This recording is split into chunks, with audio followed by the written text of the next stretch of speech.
hear what the Spirit is saying, and let the people that knows have the eyes to see what the Spirit is showing to us, because we are in a time that God and His people will never keep quiet. So as a prophet of God, I will continue to blow the trumpet or the local flute as God has given me the grace to blow.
People may not understand how instrument has a lot to do when it has to do with the things of the Spirit.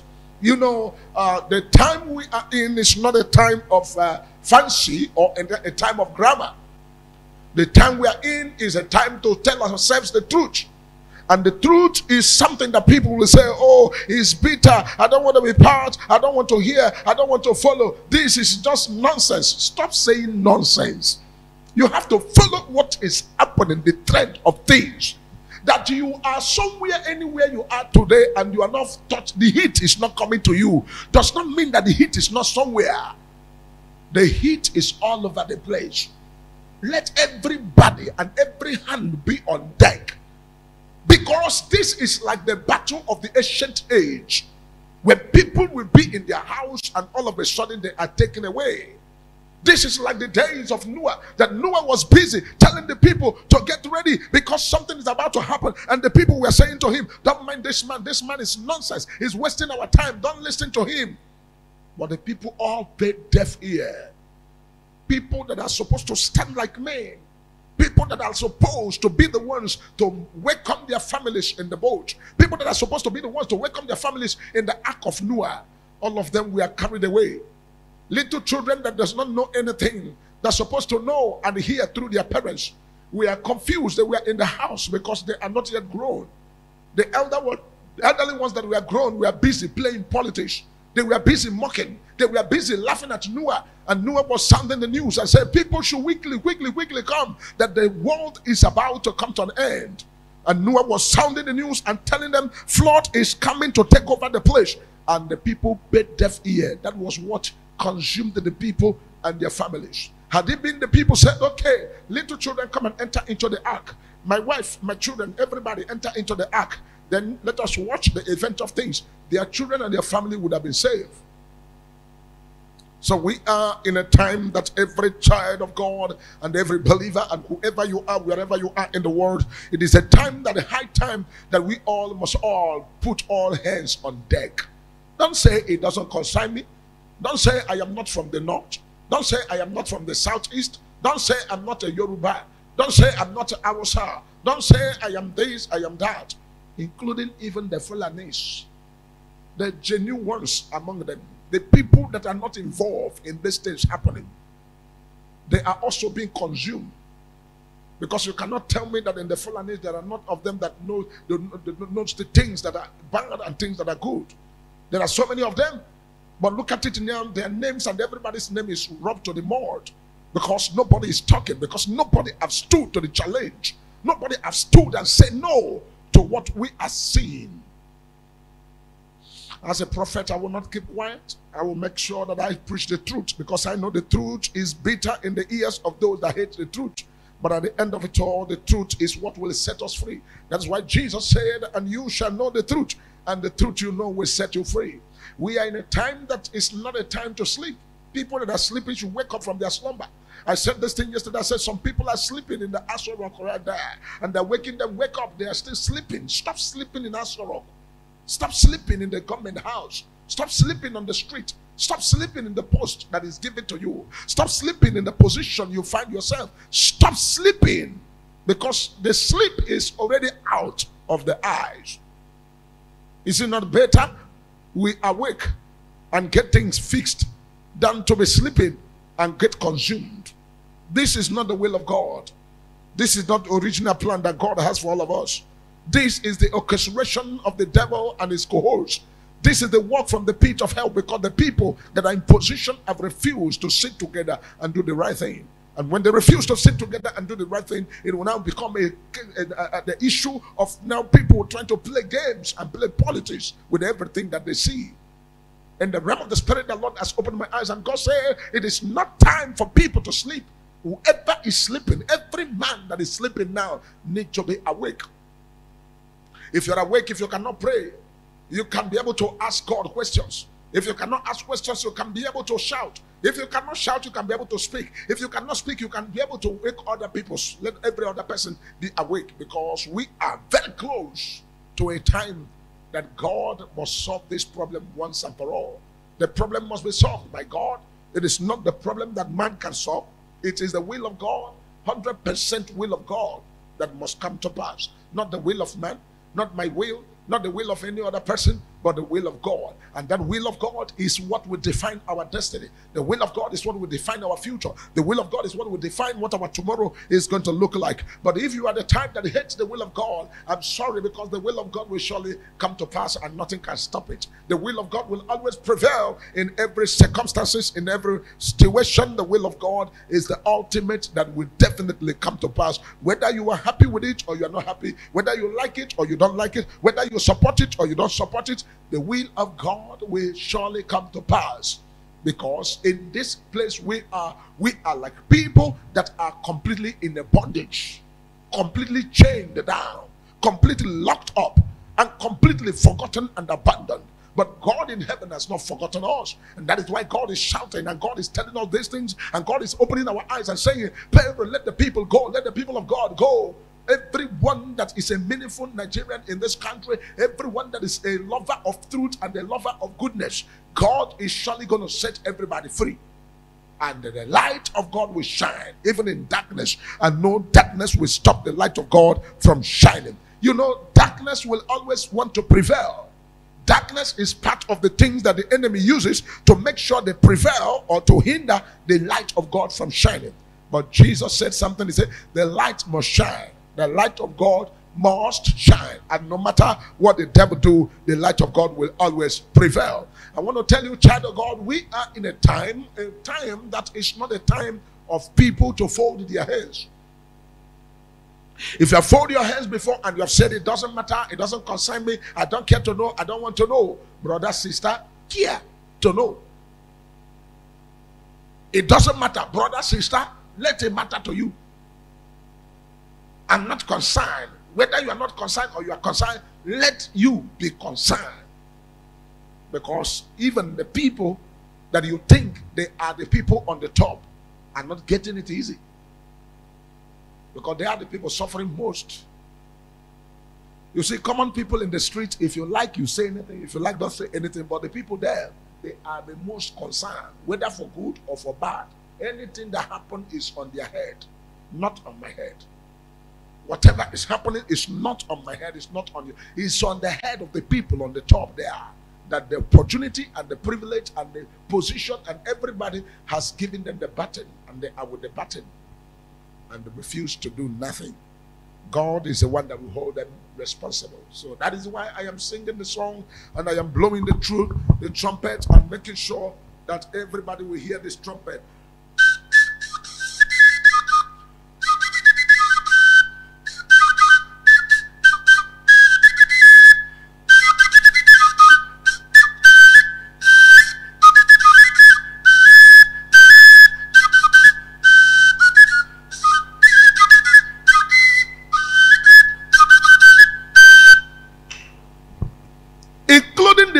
That feel that they have seen it all, they are all crying now.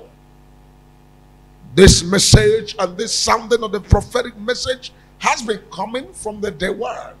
And God keep on saying that there is one thing that is needed to set everything free. That the one thing that is needed is an urgent discussion that will solve this problem. Urgent discussion. You cannot run away from it. It's important. Let everybody decide what is best for them. If you want to wear me clothes and I say I don't want clothes, will you force me to wear the clothes? No.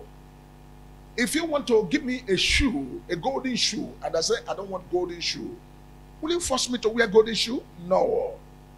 If you said, okay, today I want to put a seat for you in your apartment or in your room or wherever you are, I want to air condition it, and I say no, will you force me? No. If you say, okay, you are a beautiful man or a handsome woman, or a beautiful woman or a handsome man, and a man said you want to marry the person, and the person says, I don't want to marry, will you force the person to get married? No. These are little questions. Sometimes it seems as if we are afraid of sitting down together. Let us not be afraid of sitting down together. Let us not be afraid of negotiation. Let us not be afraid of discussion. Let us not be afraid of a talk that will help us. The Bible himself, God Almighty, say, come, let us reason together. Come, let us reason together. Even though your sin is as black as charcoal, he said, I will make you white like snow. But you need to let us reason together. Let us think into these things. These things are like this, are like that. How do you think this will go?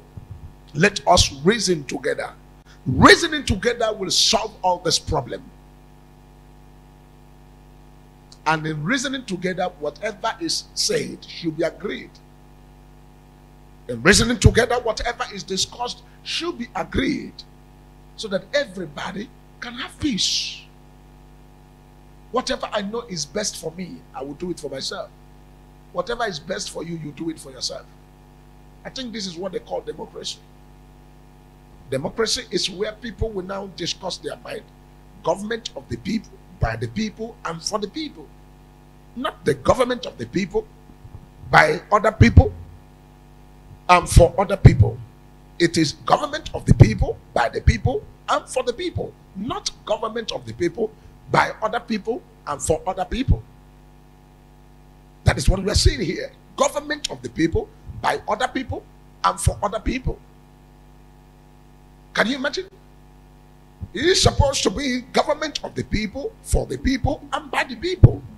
But when you put the people aside, and the government of the people is now by another people and for other people, that is where the problem is coming from. The people say, what we own, let us discuss it.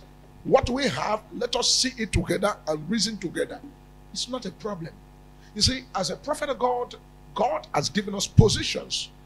I know other prophet that will not talk what I'm saying or come into what I'm doing.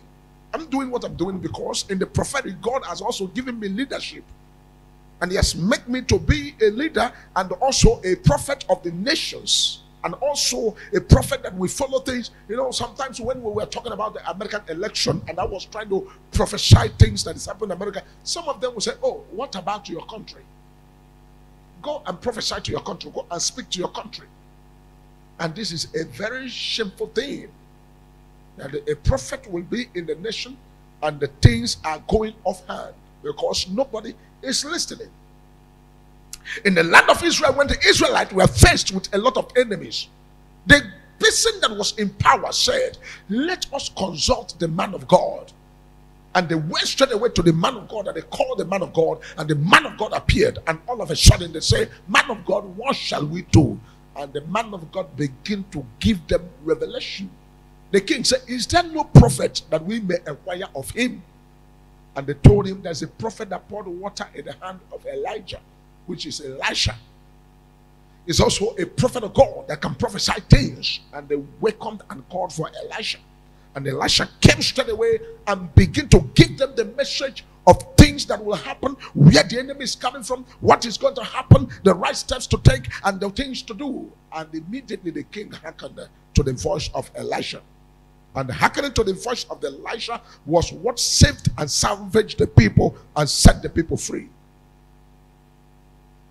The blood that is being poured on the ground only this month alone, blood that has been wasted only this month alone, is over enough to change a country.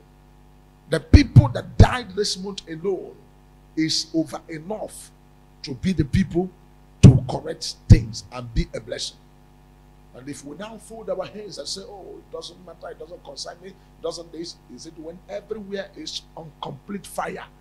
I say in the realm of the spirit, I see the sea open. And I see the sea, pythons and other kind of wild beasts coming out of the water. Most of the people you are seeing doing all these things are not human beings. They are demons from the pit of hell, from the Sahel, from the kingdom of darkness, just to maim and to destroy. But God in heaven will arrest that spirit. God in heaven will destroy what want to destroy us. God in heaven will take the sword of the spirit and stand for the salvation of the people, and stand for the deliverance of the people, and liberation of the people, and setting the people free, that the people may go and serve their God. Because we in Nigeria, we want to be free. We cannot be in bondage in the country we call our country. We cannot remain in bondage. We cannot talk. We cannot live happily. We cannot breathe in. We cannot walk on the road. Our people are crying. A lot of people are there crying every day by day. In fact, I don't know. Oh my God. Oh my God. Oh my God. Let God have mercy. Let the glory of God be seen, that the world may know that there is a God in heaven. There is a God in heaven that is more powerful. Oh my God. Oh my God. You cannot tell me you don't know what to do.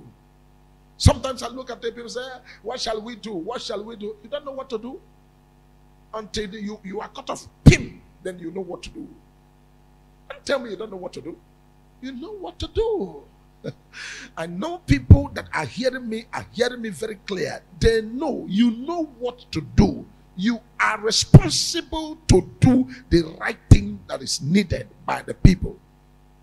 Because it is called democracy, the government of the people, by the people, and for the people. But this, what I'm seeing, is government of the people, by other people, and for other people, which is completely unacceptable.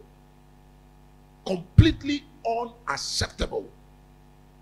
Unacceptable. The cry is too much. As a prophet, I cannot close my eyes in the realm of the spirit. God is showing me things happening. Look at here. Look at here. Every minute, every second, I cannot rest. I begin to ask myself, God, should I run away from the country, or what will I do? God said, no. You have to sound the message. You have to sound it.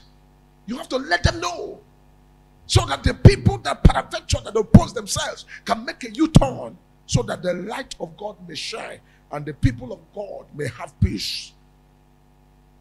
Nobody is an island of peace, and nobody is author of trouble. The person that is troublemaker today can be a peacemaker tomorrow. So we need to do the right thing and take the right step, so that God and God can pardon us, so that God can have mercy, so that God can look into this matter and change things once and for all. It is gone out of hand. This is no more the plan of God. This is no more the way God has made it to be. This is no more what God wants.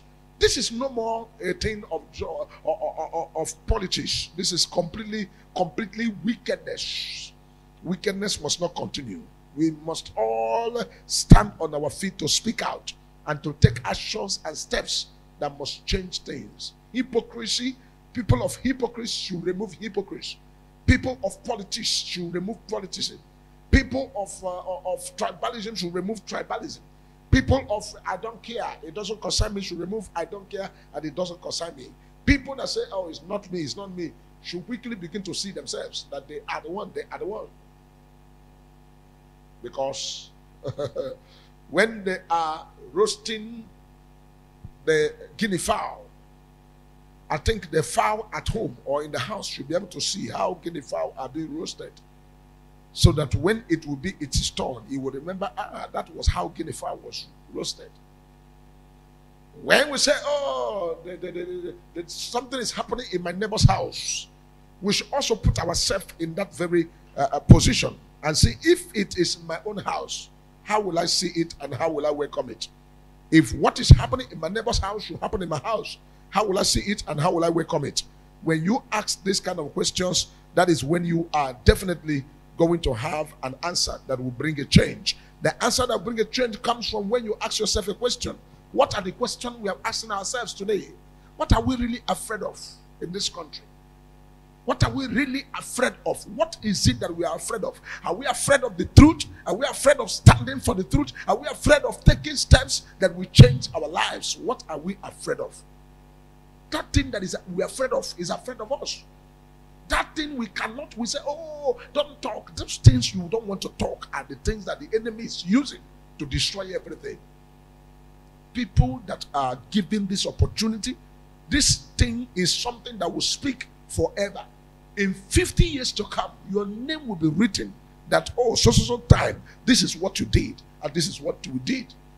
People like Ahmad Bello, people like Nnamdi Azikiwe, and people like Ojukwu and the rest of them, and all the people that have been before now, Awolowo and all the rest of them, Afanikoku and everybody like that, their names are there. We remember them whether for good or for bad, their names are there. And then what are we talking about? That this time around, we cannot do the right thing and put our name in a silver gold. May the Lord have mercy. I gave a shocking prophecy yesterday. I said, the way that I'm seeing the thing that is happening in the realm of the spirit, I said, nowhere is safe. Say Abuja, Lagos, Port Harcourt, anywhere you want to mention, nowhere is safe. And everybody must not march to the pit before we now make a U-turn. Everybody must not march to the pit before we make a U-turn. I believe that a word is enough for a wise man. A wise man will always seek for the way out, because the Bible said there is no way that anybody is approaching a difficulty that God has not made a way of escape. God always has a way of escape. But it's left for us. Are we ready to do the right thing? Are we ready to follow the way of escape that God has made? There is a way God has made. Something that will arrest the whole situation is already available. But we are shy of it. We don't want to go ahead. We don't want to speak it. Human beings are always afraid of change. But change is inevitable. Whether you like it or not, change will surely come. If change doesn't come today, it will come tomorrow. If change doesn't come in the morning, it will come in the evening. You must know that change is always ready to come, and change will always come. At every given time, every given minute, you will see the change coming. If you refuse to speak today, if you refuse to act today, if you refuse to take a step today, tomorrow you may regret your actions, that you did not take a step, and you are responsible for all the problems and everything that is happening to us. I pray that the name of God and God alone will continue to protect and preserve his children. I pray that God will not let the innocent people to be the lamb for sacrifice. God should not let the people that are innocent, that knew nothing about this, to be used for sacrifice on these things, because these things that is happening is very, very painful. It makes their hearts to bleed. It makes their hearts to cry. It makes the people to shed tears. It makes all the fabric of everything to work, and the problem, everything is vibrating, is no more in place. I am speaking as a prophet of God, because if God is not troubling me and showing me all these things, I will never come here to begin to say anything. I'm only saying it because God has revealed it to me, and I've seen them, and I'm shouting, and I'm blowing the trumpet, I'm blowing the flute. I take the flute, I blow it, and I do it often and often to make sure that God will have mercy. Make sure that God will take control. Making sure that God may pull us out of the miry clay. This is a valley, and this is a pit, and this is a place of dunghill. And my prayer is God to bring us out of the valley of death, the valley and the shadow of death, and the valley of destruction, and the valley that want to bury the people, and the valley that want to consume the people, that God will pull us out. I'm speaking like the days of Noah. Noah was busy telling the people, do the right thing, come over to the ark. And the people say no. But when the rain started, the ark was already locked up. They were running, oh, let us go to the ark, oh, the rain is becoming too much. And they came, we were knocking. Noah, open the ark, we want to come in now, we have heard you, we now want to do what you ask us to do. He said, no, I am not the one holding the key. The owner of the ark has taken the key away. I am just a messenger. The message you are hearing every day by day is for a way forward, a way that we can be free, a way we can be delivered, a way we can come out of this trouble, a way we can come out of this very marry clay, because it is not the will of God that anybody should perish.